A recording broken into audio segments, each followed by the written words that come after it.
এসেছি আমার রচিত একটি গল্প নিয়ে। গল্পটির নাম রেখেছি আগন্তুক।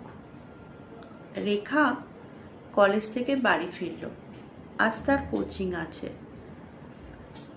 কিন্তু আকাশের দিকে তাকিয়ে দেখল আকাশে বেশ মেঘ করে এসেছে, বোধহয় বৃষ্টি নামবে। কিন্তু রেখার আজকে কোচিং কামাই করার কোনো উপায় নেই, কারণ স্যার আজকে পরীক্ষা নেবেন। রেখা কাঁধে ব্যাগ নিয়ে চলল কোচিংয়ের জন্য।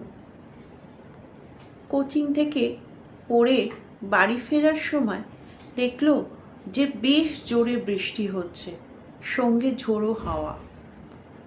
এবং কিছু দূর যাওয়ার পরে রেখা দেখল ইলেকট্রিক তার ছিঁড়ে পড়ল, চারিদিক হয়ে গেল ঘুটঘুটে। বন্ধুরা সবাই একসঙ্গেই যাচ্ছিল, কিন্তু রেখার বাড়িটা একটু অন্য